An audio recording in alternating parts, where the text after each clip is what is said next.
Hello, good morning to all of you. आज अपन यहाँ पे पढ़ेंगे कि वायरस क्या होता है। वायरस अगर आपको सिस्टम में आ गया तो आपको किस तरह का प्रिकॉशन लेना पड़ता है ना। तो अपन इसमें पूरे वायरस का डिटेल पढ़ेंगे। सबसे पहले अपन पढ़ेंगे कि वायरस VIRUS इसका फुल फॉर्म क्या होता है ना। तो वायरस का फुल फॉर्म होता है vital information resource under seize. मतलब कैसी vital information resource under seize, इसका क्या हुआ, आपका वायरस का फुल फॉर्म हुआ। ठीक है, अब ये वायरस एक्चुअली होता क्या है। वायरस है ना, सबके माइंड पे चलेगा कि वायरस एक्चुअली होता क्या है। तो वायरस इट मीन्स क्या हुआ, एक टाइप का छोटे छोटे से स्मॉल कोड हो गए जो क्या करते हैं, स्मॉल कोड या अपन क्या बोल सकते हैं, छोटे छोटे प्रोग्राम हो सकते हैं जो क्या करते हैं, किसी यूज़र साइट के या किसी क्लाइंट साइट जाके क्या करते हैं, उसकी चीज़ों को एक्सेस करने का काम करते हैं ना, उसकी चीज़ों में इनक्रप्ट करने का काम करता है। तो ये क्या कहलाता है, आपका वायरस कहलाता है। ठीक है, अपन अब आइडेंटिफाई करेंगे कि अपने के सिस्टम पे अगर वायरस आ गया तो आपके सिस्टम की क्या पहचान होगा। तो कंप्यूटर का हैंग होना, मतलब अगर आप सिस्टम चला रहे हैं और उसके बीच में आपका कंप्यूटर क्या हो जा रहा है, हैंग हो जा रहा है। तो ये किसका एग्जांपल है आपके, या किसका आइडेंटिफिकेशन है कि आपके सिस्टम में वायरस आ गया है। देन पॉपअप विंडोज़ ओपन होना, मतलब बार बार अनवांटेड चीज़ें आ जाना, या कोई चीज़ ओपन कर दो उसके अलावा कोई चीज़ ओपन हो जाना, ये क्या कहलाता है, आपका वायरस का इफेक्ट कहलाता है। या जो से आप आइकन, जैसे अनवांटेड आइकन जो आपने नहीं देखे हैं, पहली बार आपके सिस्टम पे दिख रहे हैं, मतलब क्या है, वो आपके वायरस का सिग्नल है। अनचाहे फ़ोल्डर और फाइल बन जाना, मतलब जिस टाइप की आपने मतलब उसी से नाम से अगर और मोर देन वन फाइल बन जाना, क्या कहलाता है, आपका वायरस का एक सिग्नल है कि आपके में अनचाहे फोल्डर और फाइलें बन जा रही हैं। या तो आपका सिस्टम जो है वो बहुत स्लो हो गया है ना, जैसे आप उसमें काम कर रहे हैं, कोई चीज़ फाइल को ओपन कर रहा है तो उसमें वो बहुत टाइम ले रहा है। तो ये सब काम अगर आपके सिस्टम पे अगर हो रहा है तो आपको पता चल जाना चाहिए कि आपके सिस्टम में वायरस आ गया है, और आपको क्या करना चाहिए, उसका प्रॉपर प्रोटेक्शन लेना चाहिए। वायरस हटाने के लिए अपन क्या कर सकते हैं, एंटीवायरस सॉफ्टवेयर अपने सिस्टम में इंस्टॉल कर सकते हैं, जिसके थ्रू अपन क्या कर सकते हैं, इन सब चीज़ों से बच सकते हैं। देन अपन अब पढ़ेंगे कि कंप्यूटर वायरस की हिस्ट्री क्या है, कंप्यूटर वायरस कब बना है ना। तो सबसे पहला जो कंप्यूटर वायरस आया उसका नाम था एलन क्लोनर, है ना, एल क्लोनर। ये आपका क्या था, कंप्यूटर पहले वायरस का नाम है ना। अब ये कब आया था, 1982 में आया था, जिसे 15 साल के एक लड़के जिसका नाम था रिचर्ड स्कैटना है, इसने बनाया था, है ना। अब ये बनाया था तो ये वायरस जो किसको इफेक्ट किया, तो जो उस समय जो ऑपरेटिंग सिस्टम चलते थे अपने जो एप्पल सेकंड के जो ऑपरेटिंग सिस्टम चलते थे, इसने इस वायरस ने उसको इफेक्ट किया, है ना। तो इसी वायरस के थ्रू हम लोगों ने ये जाना कि कैसे हम किसी पोटेंशियल मैलिशियस प्रोग्राम के थ्रू हम क्या कर सकते हैं, किसी सिस्टम को इफेक्ट कर सकते हैं, है ना, किसी की मेमोरी में जाके उसके सिस्टम को करप्ट कर सकते हैं। तो ये क्या कहलाया, एक वायरस कहलाया, जिसे किसने बनाया था, जिसे रिचर्ड स्कैटर ने बनाया था 1982 में, जिसका नाम था एल क्लोनर। आपका क्या था, वायरस की दुनिया में सबसे फर्स्ट वायरस का नाम क्या था, एल क्लोनर वायरस। अब अपन हम पढ़ेंगे वायरस के प्रकार कौन कौन से है ना, वायरस क्या होता है ये पढ़ लिए, वायरस की हिस्ट्री क्या थी ये पढ़ लिए। अब वायरस के टाइप्स अपन पढ़ेंगे कि वायरस किस किस टाइप के होते हैं। सबसे पहला आपका क्या है, web scripting virus, web scripting virus. Then browser hijacker virus. Then आपका आ गया बूट सेक्टर वायरस। फिर आ गया आपका डायरेक्ट एक्शन वायरस। फिर आ गया आपका फाइल इन्फेक्टर वायरस। फिर आ गया आपका नेटवर्क वायरस। फिर आ गया क्या, मल्टीपायरेट वायरस। फिर आपका आ गया माइक्रो वायरस, एंड लास्ट में आपका आ गया एनक्रिप्टेड वायरस। तो ये सब क्या है, वायरस के डिफरेंट डिफरेंट टाइप्स के ये वायरस अवेलेबल है अपने पास, जो क्या करते हैं, आपके डिफरेंट डिफरेंट चीज़ों को इफेक्ट करते हैं डिफरेंट डिफरेंट मेथड से। तो ये सब क्या कहलाए, आपके वायरस के टाइप्स ऑफ वायरस कहलाए। देन अपन पढ़ेंगे वेब स्क्रिप्टिंग वायरस, मतलब जो वेब के थ्रू अपने सिस्टम पे आते हैं, है ना, इसलिए इसका नाम पड़ा वेब स्क्रिप्टिंग वायरस। तो इस प्रकार के वायरस अभी क्या जनरली सबसे ज़्यादा अपन लोग क्या करते हैं, नेट की में ही चीज़ें यूज़ करते हैं, नेट में इसी वजह से सर्च करते हैं, है ना। तो ये सबसे ज़्यादा अभी चलने वाले वायरस में आपके कौन से वायरस आते हैं, वेब स्क्रिप्टिंग वायरस आते हैं, है ना। यह वायरस कुछ वेबसाइट के link, advertisement, image placement, video सब अटैच होते हैं। मतलब अगर आपने सिस्टम के थ्रू कोई चीज़ एक्सेस की है, या किसी वेबसाइट पर जाके कोई लिंक पे चेकआउट किया है, कोई एडवर्टाइजमेंट देखा है, या कोई इमेजेस देखी है, क्या होता है, इन लोग क्या होते हैं, अपने सामने अट्रैक्टिव इमेजेस या अट्रैक्टिव लिंक्स डालने लगते हैं। जब उनको क्या, तब उनसे अट्रैक्ट हो जाते हैं। देन अपन क्या करते हैं, उस पर क्लिक करते हैं, और वो क्या करता है, क्लिक करने से जो वायरस है वो आपके सिस्टम पर डाउनलोड हो जाता है। देन आपकी जो आपकी बेस फाइल है उसको क्या करता है, करप्ट करने का काम करता है ना। इसके अलावा ये आपको मैलिशियस वेबसाइट पर भी भेज सकता है। मतलब ये एक ऐसा वायरस है, जैसे आप किसी लिंक पे जाना चाहें तो ये क्या करेगा, उस लिंक के अलावा आपको किसी और लिंक पर भी भेज जा सकते हैं। तो ये किस टाइप का वायरस कहलाता है, आपका वेब स्क्रिप्टिंग वायरस। मतलब वेब से रिलेटेड जो भी कंटेंट होंगे उसमें इस टाइप का वायरस अवेलेबल होता है। मतलब ये वायरस को वायरस को बड़े प्लेटफॉर्म पे लॉन्च करने का एक पैटर्न क्या है, virus web scripting virus. It means web के थ्रू अपन क्या कर सकते हैं, उसको इम्प्लीमेंट कर सकते हैं, देन अगर कोई यूज़र उसको एक्सेस करता है तो वो क्या हो जाएगा, ऑटोमेटिक उसको एक्सेस कर लेगा उसके कंप्यूटर सिस्टम को। तो ये क्या कहलाता है, आपका वेब स्क्रिप्टिंग वायरस कहलाता है। अब आपका आता है ब्राउज़र हाईजैकर, मतलब जैसा कि नाम से ही समझ में आ रहा है, ये क्या करता है, आपके वेब ब्राउज़र को हाईजैक कर लेता है, मतलब उसको हैक कर लेता है ना। तो वेब ब्राउज़र को हाईक करना मीन्स जैसे आपके सिस्टम पे जो भी आइकन होंगे, जैसे गूगल का होगा, क्रोम का होगा, फायरफॉक्स का होगा, या इंटरनेट एक्सप्लोरर का होगा, है ना। तो ये क्या करता है, उसको हैक कर लेता है, मतलब इस टाइप की जो है ये यूज़र की विदाउट परमिशन वो क्या करता है, उसके ब्राउज़र को हैक कर लेता है, और उस ब्राउज़र के थ्रू आप जो भी चीज़ें चेकआउट करते हैं, जो भी चीज़ लिंक ओपन करते हैं, तो वो क्या करता है, उसको इन्फॉर्मेशन मिलती रहती है ना। और वो क्या करता है, आपके जो यूआरएल के थ्रू आपको क्या करता है, दूसरे यूआरएल पे भी स्विच कराने का काम करता है। कौन, आपका ब्राउज़र हाईजैकर, है ना। तो आपके सिस्टम पे ब्राउज़र हाईजैकर आ गया, ये आपको कैसे पता चलेगा, तो जैसे ही अगर आप अपना कोई भी गूगल क्रोम या कोई भी आपका ब्राउज़र आप एक्सेस करने की कोशिश करोगे, तो उसमें क्या आएगा, बीच बीच में अगर अलग अलग टाइप के एडवर्टाइजमेंट आपके पास आ जाएंगे, तो ये आपका सिग्नल रहेगा किसके, कि आपके इसमें ब्राउज़र हाईजैकर नाम का जो वायरस है वो आ गया है ना। और इससे क्या होता है, आपकी जो है ब्राउज़र जो है डिफरेंट डिफरेंट टाइप के आपको एडवर्टाइजमेंट दिखाने लगते हैं, ठीक। और ये क्या करता है, ये जो ब्राउज़र है आपको अलग अलग साइट पे भी स्विच कराने का काम करता है, ठीक है। मतलब जो ये आपका यूआरएल जो है वो उसको डिफरेंट टाइप ऑफ यूआरएल में चेंज करके उसको स्विच करवा देता है, इसलिए इसका नाम क्या पड़ा है, ब्राउज़र हाईजैकर, जो क्या करता है, आपके ब्राउज़र को हाईजैक कर लेता है। अब आपका आता है बूट सेक्टर वायरस, है ना। तो बूट सेक्टर वायरस क्या करता है, ये इन्फेक्टेड कोड होता है, एक टाइप का इन्फेक्टेड कोड होता है, जो क्या इसमें जैसे जितनी बार अपने सिस्टम का आप क्या करोगे, बूट करोगे, है ना।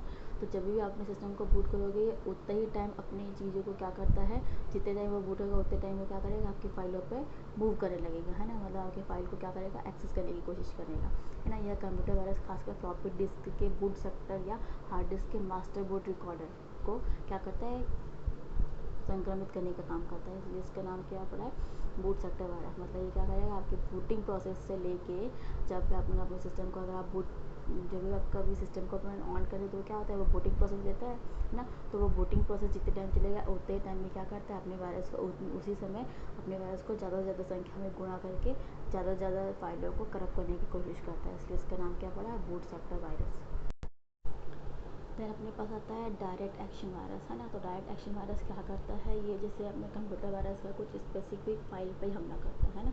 जनरली ये कहाँ पे मिलता है आपको, जैसे आपकी कोई साइट है या आपकी किसी साइट में .com या .exe एक्सटेंशन वाली जो साइट है, जनरली जो ये डायरेक्ट एक्सेस जो वायरस है वो उसी में पाया जाता है ना। इसका काम क्या कहता है, ये वायरस तब तक एक्शन में नहीं आता जब तक कि इसकी फ़ाइल को एग्जीक्यूट करके नहीं किया जाता। मतलब ये वायरस जो है वो एक्शन में कब आता है, जैसे आपके उसमें आपने कोई .com या कोई exe वाली जो फाइल ओपन की है, फिर अपन क्या करते हैं, फाइल को ओपन करने के लिए उस पर डबल क्लिक करते हैं, देन उस फाइल को अपन एक्सेस करते हैं। तो जब तक अपन उस फाइल को एक्सेस करने की कोशिश नहीं करेंगे तब तक ये वायरस क्या करता है, तब तक ये फैलता नहीं है ना। और जैसे ही आपने उस पर क्लिक किया, वो वायरस क्या होगा, एग्जीक्यूट होने लगेगा, है ना। और ये जो वायरस होता है ये उतना खतरनाक नहीं होता है, जैसे अपन इसको एंटीवायरस का यूज़ करके इस वायरस को प्रोटेक्शन ले सकते हैं इस वायरस से। लेकिन ये क्या काम करता है, वायरस अपने प्रोग्राम को बार बार दोहराते हुए क्या काम करता है, आपकी बहुत सारी फाइलों को इफेक्ट करने का काम करता है, ठीक है। ये फाइलों को डायरेक्टली इफेक्ट करता है, जिसका नाम क्या पड़ा है, डायरेक्ट एक्शन वायरस। देन अपने पास आता है फाइल इन्फेक्टर वायरस। तो फाइल इन्फेक्टर वायरस का काम क्या रहता है, ये सभी की फाइलों को ईजिली क्या करता है, इन्फेक्ट करने का काम करता है ना। तो ये जो फाइल इन्फेक्टर वायरस होता है जनरली आपके जो कंप्यूटर में जो स्टोर्ड फाइल है उन्हीं को क्या करता है, करप्ट करने का काम करता है। और जैसे ही आप उस इन्फेक्टेड फाइल को और ओपन करते हैं तो ये क्या करता है, और मैक्सिमम फाइलों को करप्ट करने की कोशिश करने लगता है ना। ये वायरस मैलिशियस कोड को रिपीट करके अन्य एप्लीकेशन प्रोग्राम पर भी लागू कर सकता है। मतलब जितने भी एग्जीक्यूटेबल फाइल है या जितने भी मल्टीपल टाइम अपने प्रोग्राम को आप एग्जीक्यूट कर रहे हैं, तो ये क्या करेगा, उतने ही टाइम क्या करेगा, और अलग अलग फाइलों को इन्फेक्ट करने का काम करता है, इसलिए इसका नाम क्या पड़ा, फाइल इन्फेक्टर वायरस। जो क्या करता है, आपके सिस्टम पे पहले से स्टोर फाइल को ही क्या करना लगता है, करप्ट करने का काम करता है। अब अपन हम पढ़ेंगे नेटवर्क वायरस के बारे में। तो नेटवर्क वायरस क्या काम करता है, नेटवर्क वायरस इंटरनेट और स्थानीय नेटवर्क क्षेत्र मतलब लैन के थ्रू ये क्या करता है, लैन या मैन के थ्रू ये क्या करता है, फैलता है। इस प्रकार के वायरस को नेटवर्क की परफॉर्मेंस को कम करने की काम करते हैं, मतलब इसको क्या करते हैं, उसकी परफॉर्मेंस को कम कर देते हैं, है ना। और ये क्या करता है, अगर आपकी लैन से कनेक्टेड किसी एक सिस्टम पे भी ये वायरस अगर आ गया है तो वो क्या करेगा, लैन से कनेक्टेड जितने भी सिस्टम उसको क्या करेगा, उसको इफेक्ट करने का काम करेगा। कौन सा वायरस, नेटवर्क वायरस, इसलिए इसका नाम क्या पड़ा, नेटवर्क, क्योंकि ये क्या करता है, जो अपना नेटवर्क एक सिस्टम को दूसरे सिस्टम पे क्या करता है, एग्जीक्यूट कराता रहता है ना, इसलिए इसका नाम क्या पड़ा, नेटवर्क वायरस। देन आपके पास आता है multi pirate virus. Multi pirate virus क्या करता है, ये जो है सबसे खतरनाक वायरस है और ये सबसे तेज़ी से फैलने वाला वायरस भी है। कौन सा, मल्टी पायरेट वायरस। ये क्या करता है, अधिकांशतः वायरस या तो बूट सक्सेस सिस्टम या प्रोग्राम फाइल्स को इफेक्ट करते हैं। मतलब ये किस टाइप का वायरस है, या तो आपके बूटिंग सिस्टम को इफेक्ट करेगा, मतलब आपका जो सिस्टम है बहुत स्लो बूट होगा, या जो आपके वायरस है वो प्रॉपरली वर्क नहीं करेंगे, या तो ये क्या करता है, आपकी जो सिस्टम की फाइल्स है उसको इफेक्ट करने का काम करता है ना। मतलब ये क्या, इस कारण यह दूसरे कंप्यूटर वायरस की तुलना में अधिक नुकसान पहुंच जाता है। यह वायरस बूट सेक्टर और निष्पादन योग्य फाइलों पर हमला करने के लिए फाइल इन्फेक्टर या बूट इन्फेक्टर का यूज़ करता है। मतलब जैसे अपना नाम है ना, बूट इन्फेक्टर वायरस क्या करता है, जितने टाइम आपका सिस्टम बूट होगा उतने ही टाइम में क्या करेगा, उतनी ही तेज़ी से वो वायरस क्या होगा, आपके सिस्टम में फैलेगा।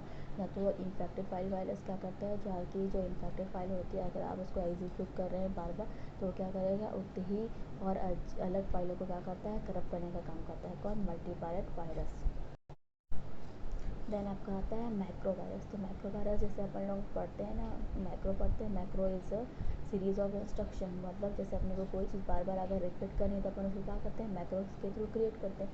वैसे ही ये क्या करता है, ये जो है वो मैक्रो उन वायरस एप्लीकेशन और सॉफ्टवेयर को इफेक्ट करते हैं जिसमें क्या होते हैं, मैक्रो होते हैं। मतलब ये किसको इफेक्ट करेगा, आपके वर्ड और एक्सेस से रिलेटेड जो भी फाइल है उसको इफेक्ट करने वाला वायरस क्या कहलाता है, आपका मैक्रोस कहलाता है। इसका नाम मैक्रो इसलिए पड़ा क्योंकि अपने पास क्या होता है, MS वर्ड में अपन मैक्रो यूज़ करते हैं और एक्सेल में भी अपन मैक्रो यूज़ करते हैं, है ना। इसलिए इसका नाम मैक्रो पड़ा क्योंकि ये MS एक्सेल और MS वर्ड की फाइलों को इंटरप्ट करने का काम करता है। मैक्रो एक स्वचालित इनपुट अनुक्रम होता है जो कीबोर्ड या माउस की क्रियाओं का अनुसरण करता है ना। अपन किसी चीज़ का शॉर्टकट अगर क्रिएट करते हैं तो उसमें शॉर्टकट के थ्रू अपन क्या करते हैं, या तो माउस का यूज़ कर सकते हैं या किसी कीबोर्ड का यूज़ करते हैं। तो जितने ही टाइम आप माउस और कीबोर्ड का यूज़ करेंगे तो ये मैक्रो वायरस होगा उतने ही मैक्सिमम फाइलों को इफेक्ट करेगा। बट ये किस फाइलों को इफेक्ट करेगा, आपकी वर्ड और एक्सेल की फाइलों को इफेक्ट करने का काम करता है। कौन सा, मैक्रो वायरस।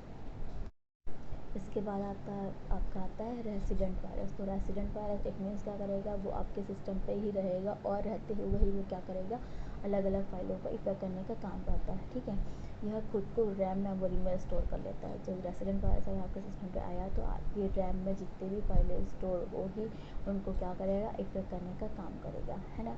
ये क्या करता है, खुद तो इफेक्ट होता है, उससे रिलेटेड जितनी भी फाइल्स होती है उसको भी इफेक्ट करने का काम करता है। यह वायरस कई क्रियाओं को करने में दक्ष होता है। मतलब ये क्या करता है, मल्टीपल चीज़ों को इफेक्ट करने का काम करता है। कौन, रेसिडेंट वायरस।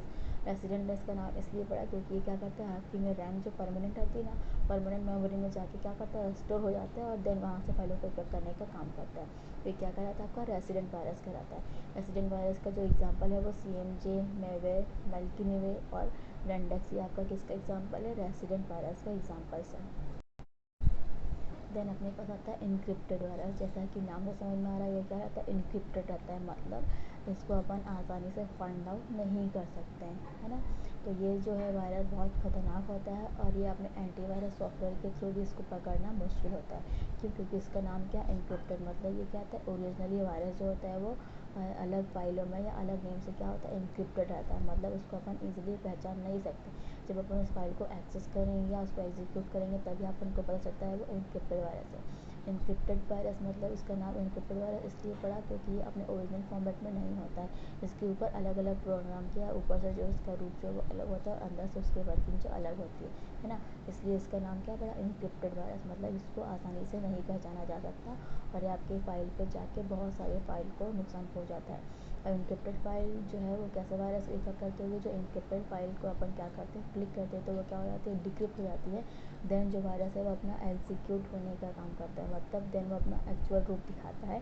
इसलिए इसका नाम पड़ा क्या पड़ा, इनक्रिप्टेड वायरस, क्योंकि इसको ओरिजिनली पहचानना बहुत दिक्कत का काम रहता है और ये किसी भी नॉर्मल एंटीवायरस से अपन इसको आइडेंटिफाई नहीं कर सकते। इसलिए इसका नाम क्या पड़ा, इनक्रिप्टेड वायरस। देन अपन इसमें पढ़े कि वायरस क्या होता है, वायरस को कैसे आइडेंटिफाई करते हैं, वायरस अगर आपके सिस्टम में आता है तो आपकी उसको कैसी पहचान बनती है उसकी, है ना। तो अब क्या होता है, कुछ लोकप्रिय वायरस के नाम अपन पढ़ेंगे, है ना। तो उसमें सबसे पहले अपन पढ़ेंगे मैक वायरस। जैसा कि नाम समझ में आता है, ये किस टाइप का वायरस है, मैक सिस्टम को इफेक्ट करने वाला वायरस है। यह एप्पल मैकिन्टॉश कंप्यूटर के लिए कार्य करता है। ठीक है, यह इसका आविष्कार कब हुआ था, 1988 में हुआ था, जिसका आविष्कार किया था रिचर्ड गांडो नामक एक वायरस जो है वो फाइंड आउट किया था उसने। ठीक है, ये क्या करता है, ये मैक कंप्यूटर में जाके मैगजीन संस्थापक और पब्लिशर के रूप में कार्य कर रहे थे। ये किस टाइप का वायरस है, आपका बूट सेक्टर वायरस है, जो क्या करता है आपकी फाइलों को अटैक करने का काम करता है। किससे, जो आपके उसमें पहले से स्टोर होती है, इसलिए इसका नाम क्या पड़ा, मैक वायरस। देन आपका आया जेरूसलम वायरस। जेरूसलम वायरस कब आया, 1987 में आया अक्टूबर में। यह एक डॉस वायरस था, मतलब क्या करता था, डॉस से जितनी भी फाइल है उसको इफेक्ट करने का काम करता था। यह पहली बार जेरूसलम विश्वविद्यालय में मिला, इसलिए इसका नाम क्या पड़ा, जेरूसलम वायरस। देन अपन पढ़ेंगे माइकल एंजेलो वायरस के बारे में। तो माइकल एंजेलो वायरस क्या था, 4 फरवरी 1991 को मिला था। कहाँ पे, ऑस्ट्रेलिया में पाया गया था। ठीक है, इस वायरस, ये जो वायरस किसको इफेक्ट करता था, डॉस के सिस्टम फाइल को इफेक्ट करता था। सभी बूट सेक्टर वायरस की तरह माइकल एंजेलो वायरस भी बायोस लेवल पर ऑपरेट किया जाता था। मतलब ये क्या था, बायोस लेवल के थ्रू ये क्या करता था, वायरस अपने आप को बढ़ाता था, है ना। और इसलिए वायरस जो है वो 6 मार्च, जो कि माइकल एंजेलो मार्कर का जो क्या था, जन्मदिन था, उस दिन क्या करता था, उस दिन आपकी पूरी फाइल को करप्ट करके डिलीट करने का काम करता था, है ना। ये क्या काम करता था, आपकी जो 6 मार्च जो उसकी जन्मतिथि थी, उसी दिन ये क्या करता था, आपकी पूरी फाइल को करप्ट करके डिलीट करने का काम करता था, है ना। और ये क्या था, ये बूट सेक्टर वायरस था, जो डॉस सिस्टम को इफेक्ट करने के लिए बनाया गया था। इसका नाम क्या था, माइकल एंजेलो। इसके बाद आता है आपका सी ब्रेन। यह कंप्यूटर वायरस जनवरी 1988 में पहली बार मिला। इसे दुनिया का सबसे पहला MS डॉस को इफेक्ट करने वाला क्या कहा जाता है, वायरस कहा जाता है। इसका निर्माण 2 पाकिस्तानी भाइयों बासित और अमजद अहमद ने किया था, जो उस समय कहाँ रहते, लाहौर में रहते थे। ये किस टाइप का वायरस था, बूट सेक्टर वायरस था। मतलब ये क्या करता था, आपके बूटिंग एरिया में या जितने भी बार आप अपने सिस्टम को बूट करोगे, उतने ही टाइम आपके सिस्टम पे ये वायरस क्या होगा, फैलते जाएगा। तो ये किस टाइप का वायरस था, आपका बूट सेक्टर वायरस था। Thank you so much.